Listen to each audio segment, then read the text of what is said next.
नमस्कार दोस्तों। दोस्तों, आपने अक्सर सुना होगा मोहब्बत सबसे बड़ी ताकत है। लेकिन क्या आपने कभी ऐसा सोचा है, मोहब्बत ही कभी-कभी मौत का सबसे बड़ा कारण बन जाती है। बात बिहार पटना की है, जहां एक 16 साल की लड़की और एक 19 साल का लड़का दोनों एक दूसरे से बेपनाह मोहब्बत करते थे। परिवार के खिलाफ जाकर अपनी जिंदगी जीना चाहते थे। लेकिन सिर्फ कुछ दिन बाद दोनों की लाश के टुकड़े रेलवे ट्रैक पर मिले। सर अलग, पैर अलग, खून से भरा हुआ मंजर। ये कहानी नहीं है, ये रियलिटी है। एक सच जिसमें मोहब्बत को मौत से मिला दिया गया। कौन थे ये लोग? लड़का सुबोध कुमार, जिसकी उम्र 19 साल, एक छोटा सा कारीगर। लड़की जिसकी उम्र 16 वर्ष, लवली कुमारी, एक स्कूल गोइंग स्टूडेंट थी। दोनों का रिश्ता 1 साल से चल रहा था, लेकिन परिवार ने इस प्यार को इज्जत के खिलाफ माना था।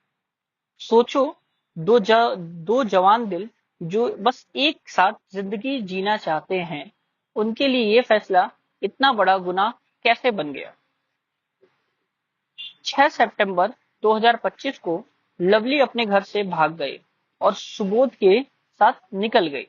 7 सितंबर को लवली के परिवार ने सुबोध के खिलाफ किडनैपिंग का केस फाइल करा दिया। दोनों चुपचाप पटना के रामकृष्ण नगर में एक किराए के घर में रह रहे थे।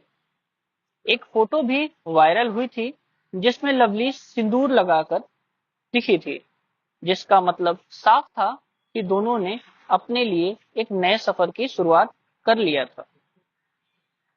11 सितंबर की रात उनके परिवार को पता चला कि उनका लोकेशन कहां है। 12 सितंबर की सुबह पटना गया रेलवे ट्रैक के पास पोथी हॉल्ट स्टेशन के नियर बाय इन दोनों के हार्ट विंचिंग सीन्स देखने को मिले। रेलवे ट्रैक पर दोनों की ही लाश 6 टुकड़े में बरामद हुई। पोस्टमार्टम रिपोर्ट में ये बताया गया कि उन्हें पहले मारा गया, उसके बाद मारने के बाद उसे ट्रैक पर फेंक दिया गया, ताकि ऐसा लगे कि यह एक एक्सीडेंट है। दोस्तों सोचो, माँ बाप जो अपने बच्चों के लिए जान देते हैं, वही अगर अपने बच्चों के लिए की जान ले ले, तो उससे बड़ी ट्रेजेडी और क्या हो सकती है।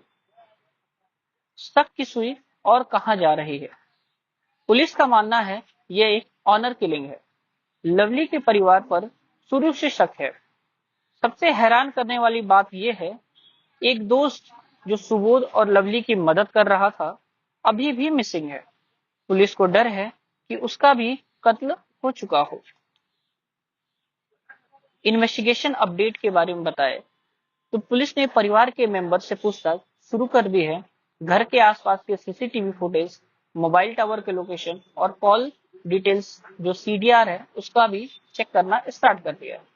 लवली के परिवार ने केस को अपनी इज्जत के सवाल बनाया था। अभी तक कोई ऑफिशियल अरेस्ट नहीं हुआ, लेकिन प्रेशर बढ़ रहा है। बड़ी तस्वीर में बताई जाए तो आपको बता दूं कि सिर्फ बिहार ही नहीं, पूरे इंडिया में ऑनर किलिंग के केस बढ़ रहे हैं। नेशनल क्राइम रिकॉर्ड ने एक डेटा दिया था, और उस डेटा के हिसाब से 2023 में सिर्फ रजिस्टर्ड केस ही 150 से ज्यादा है। आप समझिए, इंडिया में रजिस्टर्ड ही नहीं होते हैं केसेस, और असल गिनती उससे कहीं और ज्यादा हो सकती है। इससे पहले भी हरियाणा, यूपी, पंजाब जैसे स्टेट्स में केसेस सामने आ चुके हैं, जहां लड़की के परिवार ने ही अपने बच्चों को मार डाला।